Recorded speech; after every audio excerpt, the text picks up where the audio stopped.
నాకు కోరిక ఉంది. ప్రతి మగాడికి ఉండే కోరికే నాకు ఆడపిల్ల ఉంటే బాగుండని. కానీ ఎక్కడో ఏదో భయం. ఎందుకంటారు? గేమర్దా, ఒక మనిషి వంట చేస్తున్నట్టు ఇమాజిన్ చేసుకో. ఒక మనిషి కాలు మీద కాలు వేసుకొని కాఫీ తాగుతున్నట్టు ఇమాజిన్ చేసుకో. ఓ మనిషి బట్టలు ఉతుకుతున్నట్టు, ఓ మనిషికి డబ్బులు పెడుతున్నట్టు. దేనికి ఎవరిని ఊహించున్నారో నీకు తెలుసు, నాకు తెలుసు. అందుకే భయం. అయినా తప్పు మంది కాదులే. చిన్నప్పటి నుంచి మనం అదే నేర్చుకున్నాం. ఏడుస్తే అమ్మాయిలు ఎగురుస్తామని, ఆటలు ఓడిపోతే అమ్మాయిలు ఆడుతున్నామని, చివరికి ఉద్యోగం చేయకపోతే ఆడంగిలాగా ఇంట్లో కూర్చుంటామని. ప్రతిసారి అమ్మాయి అనే పదం తక్కువలాగా వాడడం అలవాటైపోయింది. అందుకే భయం.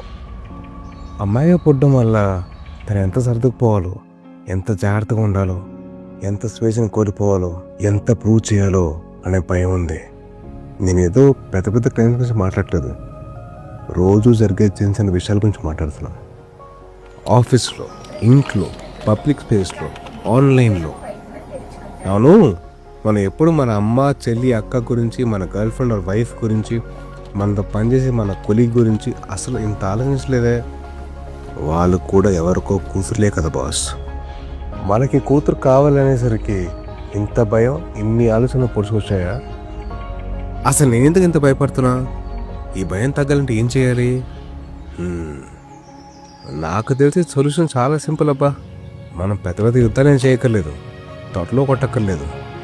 రోజు లేవగానే దుప్పటి మడత పెడితే చాలు, కాఫీ కప్పు సింక్ దగ్గర పెడితే చాలు, ఒక అమ్మాయి మాట్లాడుతున్నప్పుడు పూర్తిగా వింటే చాలు, అమ్మాయి పైకి ఎదుగుతుంటే అది తన కష్టం వల్లే అని నమ్మితే చాలు, కేరిన ముసుగులో కంట్రోల్ చేయకపోతే చాలు, మన కళ్ళు మన కంట్రోల్లో ఉంటే చాలు, అమ్మాయిని తక్కువ చేసి చూస్తే ఇది తప్పు అని చెప్తే చాలు.